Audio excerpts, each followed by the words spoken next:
marcial. Bom, meu nome é Leandro Rosa.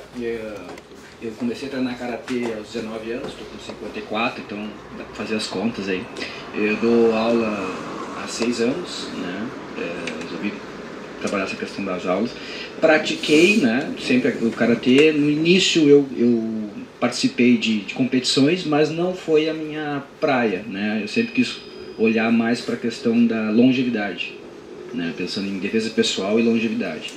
E nesse viés aqui é a minha pergunta, tá? Vou fazer a pergunta por questão do próprio karatê, né? Mas é extensivo, né? Como é que a visão, né, hoje atleta, porque para mim, né, a minha visão o esporte, ele vai na contramão da saúde, da longevidade, né? Como é que vocês encaram isso, né, durante a vida profissional, e como é que vai ser o pós-vida profissional? Porque eu também, pelo que eu vi no histórico, muitos lutadores param de competir e aí vida pessoal, às vezes saúde e tal, ela é, vamos dizer assim, perde qualidade, né? Então como é que vocês enxergam essa questão, né, da longevidade, saúde? Pergunta boa, interessante, né? O que eu posso falar em relação a isso? A vida de atleta, ela é curta, né? Vai durar talvez ali uns 10, 15, no máximo, se tu trabalhar direitinho, alimentação, dieta, descanso, não ter muita lesão, talvez 18, 20 anos. Vamos botar ali, tu consiga lutar dos 20 aos 40. Só que tem um bônus e um ônus, né? Então, se tu quiser viver da luta, tu vai ter que pagar o preço para isso. E o preço é justamente isso. Tu tá lidando sempre com o limite do corpo. Não é uma questão saudável ser atleta de alto rendimento, né? Todo mundo aqui sabe disso, mas às vezes as pessoas leigas acham que o cara é atleta, então o cara é saudável. Não, o cara está sempre no limite do corpo. Pode perguntar aqui para o Kevin, não precisa nem, né, a gente chegar muito longe, porque o Kevin hoje está lesionado. Pergunta para o Nazareno, para o Giacomo, pergunta para o Davi, pergunta para o Gigante. Quem é que não teve lesão dentro da arte marcial ou dentro do seu esporte? Quem talvez não teve que passar por uma cirurgia, por uma sessão de fisioterapia, ficar talvez 2, 3 semanas, 1 mês, 2 meses sem poder treinar por conta de alguma lesão. Então, é o preço que se paga para ser atleta, né? E dentro do karatê, através da disciplina, a gente tenta manter muito o equilíbrio, né? E eu quero levar isso para minha vida. Tipo, tu conseguir achar o time certo quando tem que parar de lutar. Antes da gente começar o programa, estava aqui conversando com o Nazareno, e aí, vai lutar? Como é que tá a situação? Tá pensando em lutar? Então, tipo assim, que a gente está conversando, tem que estar bem treinado. Então, a gente já está numa fase que a gente não está mais naquele auge da carreira ali, 27, 28, 29, 30, 31. Então, começa a surgir outros planos. Então, tu tem que começar a pensar de maneira diferenciada. Se eu for lutar, eu vou ter que pagar o preço, eu vou ter que treinar bem, eu vou ter que estar bem focado, determinado, entendeu? Para chegar no meu 100% na luta que eu posso dar nesse momento, entendeu? E a partir da hora que tu vê que não tem mais condições de dar esse 100%, eu acho que tu tens que pensar de uma maneira diferente. O que eu posso fazer para contribuir, para estar perto do esporte, sem precisar talvez estar me lesionando na aula, passar a tua experiência para outras pessoas que estão no começo da carreira. Então, tem várias formas para te trabalhar, para estar envolvido no esporte, entendeu? Sem precisar estar querendo dar continuidade como atleta aos 40, 45, 48. Hoje a gente vê atletas que foram ex-UFC, que são referência ainda, que estão lutando, que a gente olha assim, nossa, já está dando pena, está na hora de parar, entendeu?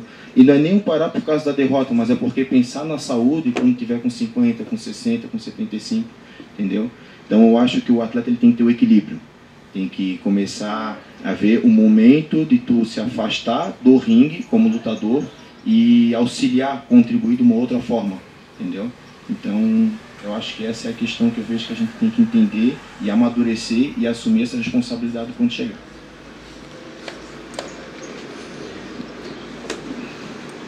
Eu estava falando e eu estava aqui pensando aqui, tipo, a teoria ela é muito boa, sabe? Tipo, ouvi o Lioto falar que tem que achar o equilíbrio e tudo mais, mas a gente tem que parar e pensar que a gente vive em um país do qual a gente não tem a mínima estrutura para ser atleta.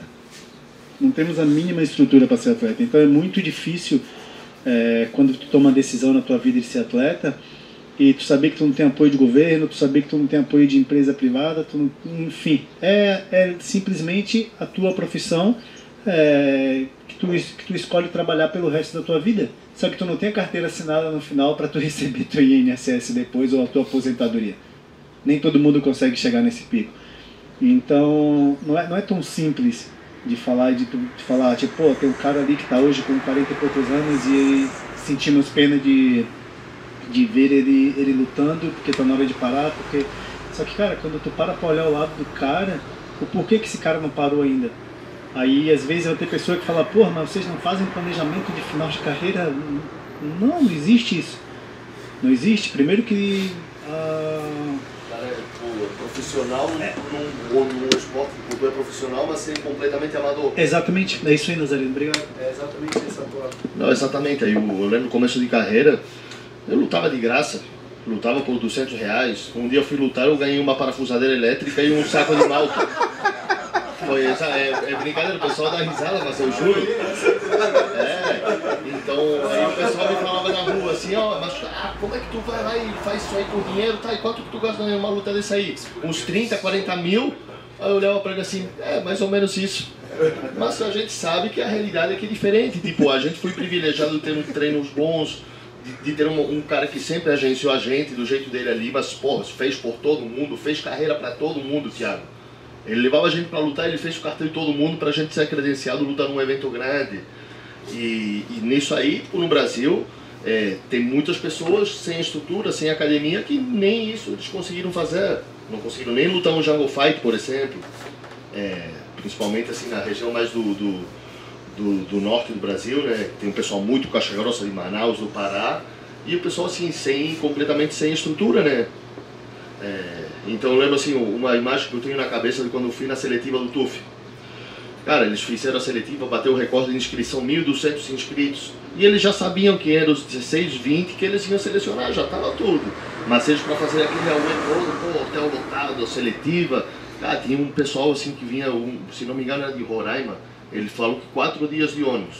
Cara, ele chegou no Rio de Janeiro com uma sacolinha de mercado, com 2 camisetas e um chinelo dele no corpo. Bermudinho e pronto. Cara, tipo assim, uma situação que eu tava com uma marmita, até compartilhei com ele ali, a gente comeu junto. E um esporte completamente amador no país, como o que ele falou. Ninguém tem plano de saúde. É difícil a pessoa conseguir pagar um plano de saúde. Se tu vai lutar, tu treina 3 meses para lutar e ganhar R$200. E se tu quebrar um dente, te vira. Se quebrar a mão, te vira. Então é complicado tu viver da luta no país. É complicado pensar no lado saúde, sacou? Sendo que a gente se a gente não consegue nem pensar no... Exatamente. Não consegue nem pagar as contas. Então, tipo, não dá pra pensar, tipo, como é que tu consegue conciliar saúde com esporte de alto rendimento, que automaticamente tu fazendo o alto rendimento tá totalmente na contramão da saúde. Essa é a realidade. Só que, cara, que nem o Machida tinha dito antes, né? Ônus e bônus, e era isso, não tem o que fazer. É isso ou não fazer nada da vida, sei lá, tipo... Vai ter que tentar fazer outra coisa da vida. Giacomo quer falar alguma coisa sobre isso? Giacomo, que é mais novo aí da galera? Eu concordo com tudo que eles falaram aí, e com a pergunta dele engloba também o pensamento lá à frente, né? Eu acho que uma coisa que acho que 99,99% dos lutadores não tem, né? É educação financeira. Eu acho isso aí fundamental para o futuro do atleta. O brasileiro em si, ele é feito para não saber a parte da educação financeira, para ele ser mais um funcionário e manter o sistema. Então isso aí é fundamental, né? Fazer um planejamento com educação financeira e também o conhecimento de nutrição. Isso aí vai impactar muito lá na frente para ele ter qualidade de vida. Então os hábitos fora do octagon ou fora do ambiente de treinamento vão ser fundamentais para o futuro do atleta. Então, desde um sono adequado, a hidratação, a alimentação, tudo isso aí, se tu fizer muito bem feito agora, lá na frente tu não vai sofrer tanto. Assim como o conhecimento e a educação financeira, saber o que tu vai fazer com aquele dinheiro, apesar que esse dinheiro que vem mal dá para pagar as contas. Então, eu sou a prova que não dá para viver da luta. Eu sou um peso pesado, eu tenho contrato com o PFL, eu tô com 8-0 e nunca eu vivi da luta. A única vez que eu parei de trabalhar para poder treinar e focar no treino foi quando eu tive o contrato com o UFC. Ali eu peguei todas as minhas economias e minhas reservas financeiras e investi porque eu realmente tinha a grande oportunidade da minha vida. Mas antes disso, eu dou de exemplo assim, na preparação do PFL, no fim de semana eu estava trabalhando de segurança. E o Edson até estava de prova, tentando arrumar até umas vagas para mim ali, porque era um que tinha mais de real, né? E também né, trabalhando, fazia uns freelances de analista de sistemas para poder me manter preparando. E até hoje eu também não vivo da luta, apesar de estar com um contrato com o PFL, mas realmente é praticamente impossível viver somente da luta. Eu não sei se algum de vocês também conseguiu se manter bastante tempo, mas a realidade é essa, né? E também não reclamo, porque foi algo que eu escolhi. Eu já sabia que o MMA ele paga pouco, né? E eu sei, mas o cara gosta do show business, né? Tu sair na rua ali, tu poder servir de incentivo para a criança, para as pessoas se manterem no bom caminho, tu ser o bom exemplo, né? E tu poder contribuir de alguma forma com a sociedade, isso aí é o mais importante da luta, né? O legado que tu deixa, as boas intenções que tu pode, né, levar às pessoas. Então tudo isso aí tem, né, a sua vantagem, o seu benefício. Então é isso aí.